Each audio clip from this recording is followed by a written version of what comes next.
ಯಾರವರು ಮೊದಲಿಗೆ ಗೆಳೆಯದ ಬಗ್ಗೆ ಹೇಳಕ್ ಕುಂತಾರೆ ನಮ್ಮ ನಬಿ ಕರೀಂ ಸಲ್ಲಲ್ಲಾಹು ಅಲೈಹಿ ವಸಲ್ಲಂ ಅವರು.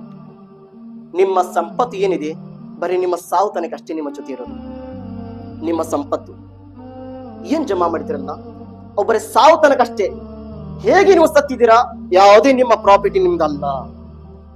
ಮೈ ಮೇಲೆ ಇರೋದು ಒಂದು ಬಂಗಾರದ ಏನಿದೆ ಅಂಗುಟಿ ಅಂತಾರಲ್ಲ, ಅದು ನಿಮ್ಮ ಮೇಲೆ ಇರಂಗಿಲ್ಲ. ಒಂದು ಸರ ಚೈನು ನಿಮ್ಮ ಮೇಲೆ ನಿಮ್ಮ ಹಕ್ಕಿ ಇರಂಗಿಲ್ಲ ನೀವು ಸತ್ತಿದ ನಂತರ. ಎಲ್ಲ ಸಂಪತ್ತು ಬೇರೆದಾಗಿದೆ. ಸಾವು ತನಕ ಅಷ್ಟೇ ನಿಮ್ಮ ಸಂಪತ್ತು, ಅಲ್ಲಿಂದ ನಿಮ್ದು ಅಲ್ಲ. ಬೇರೆ ಎರಡನೇದು ಗೆಳೆಯ ಕಬ್ರ ತನಕ ನಿಮ್ಮ ಕುಟುಂಬಗಳು ಕಬ್ರಸ್ಥಾನ್ ತನಕ ಅಷ್ಟೇ ಅವರು, ಅಲ್ಲಿಂದ ಮುಂದೆ ಬರಂಗಿಲ್ಲ. ಕಬ್ರಸ್ಥಾನ್ ತನಕ ಅಷ್ಟೇ ಅವರು ನಿಮ್ಮ ಕುಟುಂಬಗಳು. ಮೂರನೇದು ಕಯಾಮತ್ ತನಕ ಯಾರು? ನಮ್ಮ ನಬಿ ಕರೀಂ ಸಲ್ಲಲ್ಲಾಹು ಅಲೈಹಿ ವಸಲ್ಲಂ ಹೇಳಿದ್ರು, ನೀವು ಮಾಡಿರುವ ಅಮಾಲ್, ನೀವು ಏನ್ ಕೆಲಸ ಮಾಡಿದ್ರೆ ಪ್ರಪಂಚದಲ್ಲಿ ಆ ಕೆಲಸ ಕಯಾಮತ್ ತನಕ ನಿಮ್ಮ ಜೊತೆ ಬರುತ್ತದೆ.